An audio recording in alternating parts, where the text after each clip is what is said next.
the week of February 20th to 24th, you will be seeing, there's Vivian. You will be seeing a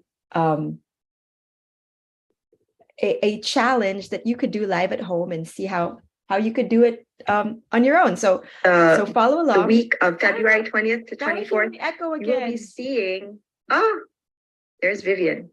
You will be seeing. Let me see what's happening. I'm gonna mute this. Okay, there we go. I hope that you all can hear me still. Hello, Vivian, welcome, and thanks for joining us on the Plant Your Pantry Challenge for today, Tuesday. We're back from Texas. And Benny here is going to show us how we are rooting celery. So Benny, what is that in your hand? Celery. Celery. What you going to do?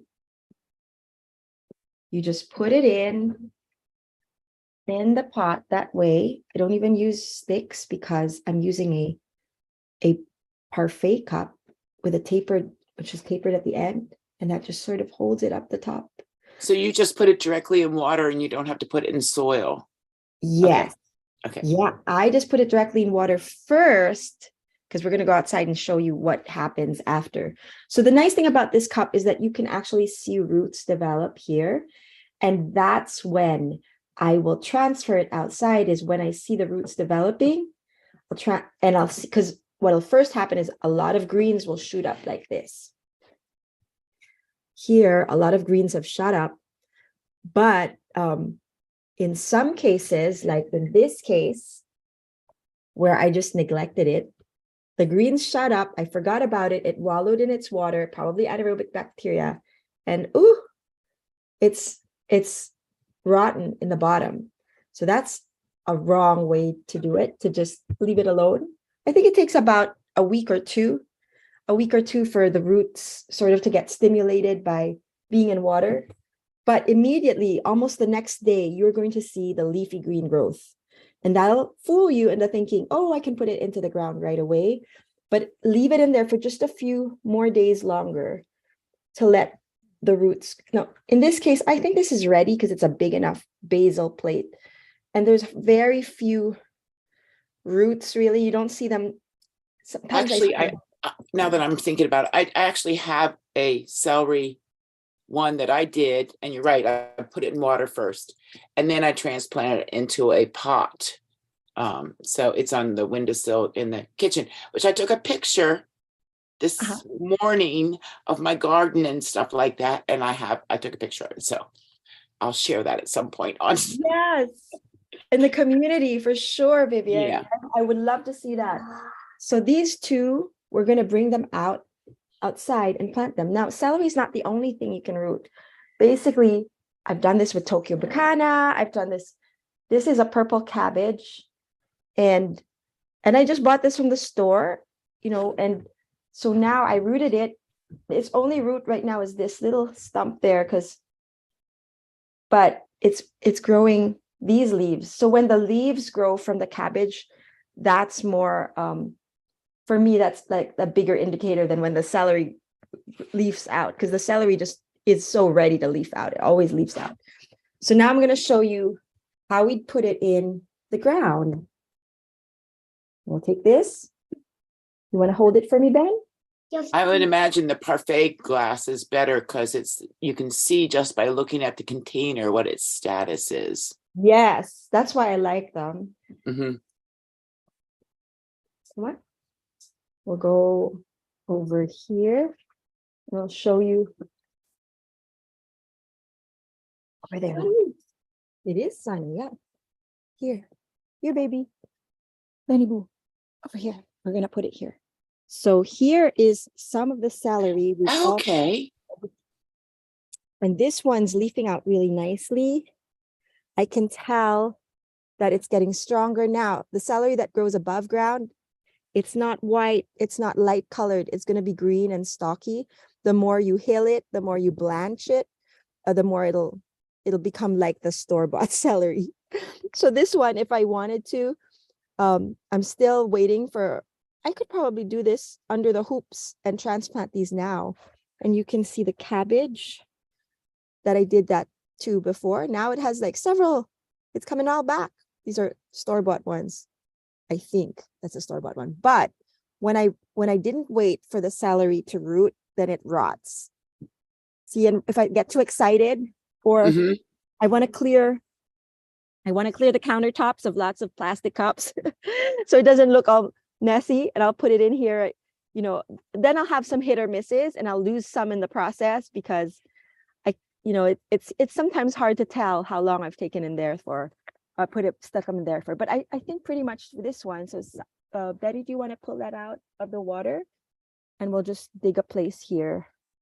This is also incidentally my turmeric pot. So I might be putting some turmeric, seeing some turmeric along the way. I think there is like a turmeric under there. Ooh. Is your turmeric coming up at all? You know what? Some of them are, but some of them aren't. What is this? Yeah, I got turmeric from you, and it's in a pot. And nothing came up. The ginger root did. Oh, yeah. I think. What is this? Oh, it's my dibber. Okay, my long lost dibber. Okay, so that one goes in there. Yeah, so I think we got bad turmeric because none of our turmeric came up, but our ginger did. Yes, same Yeah, here. so we got it from Etsy. So I'm so sorry about that. We all got the wrong. I think somebody actually had one success that we sent it to, but was the only one. I can't remember who it was at this point, but we didn't get any up. And this is why this became the pot that the turmeric died in. And so we just planted in it already. Other stuff like this. So will you transplant the celery again, or just leave it grow through the season and harvest it from here? I can do that. Like if I get enough, I will, because Dave has celery growing in the beds already. Okay. From seed. So I could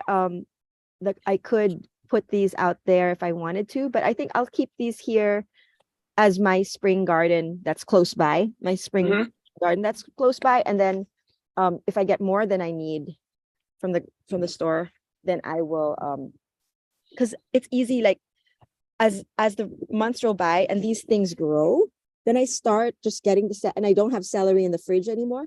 Then I start just getting it from here. And it's more convenient because it's closer to the house than the production garden. But yeah, and I think this one, what do you think, Ben? Oh, this one's about to rot, but I'm going to try to put it in here anyway. So you can see here, kind of don't want it to drip on my computer, but it's kind of rotten looking on the outside. But I'll just see what happens. This is got to give it a chance. Yeah, this is totally rotten. So I'm just going to put that there and you can take its place. This is my experimental seed pot. Whenever I have extra seeds, I just throw them in there. So that's it for the Plant Your Pantry Challenge for Tuesday. And we'll see you all again tomorrow. I wanted to show you something. This is why I was not right on time. Oh, go, show me. It's a crop rotation on organic farms, a planning manual. And it has a lot of charts and stuff like that. So I was thinking, oh, Dave would probably find this interesting. Yes. So who's it by? Charles Moeller and Sue Ellen Johnson. It's from Sustainable Agriculture Research and Education, SAR, and Plant and Life Sciences Publishing. Eric Tonesmeyer helped with editing on this. Wow. But it has real farms and their crop rotation, what they do. And so it's a little bit more for people who are making a living farming. Yes. Small farms and larger in that. But still, was searching on something that's like, what's this about crop rotation? So I love it. Thank you for sharing that. Could you post that too in the forums, because in the GIY community, because I would to get that for our own. So it's from the library. So cool. It's finally it's interesting. Yeah, I always like to get things from the library. Then I decide if I want to actually have them in my personal library. You have a good library that has those things. Okay, very good. Well, thank you, Vivian, for sharing and hopping in. Yes, so And hopefully I'll be able to I'll see you send it. again tomorrow.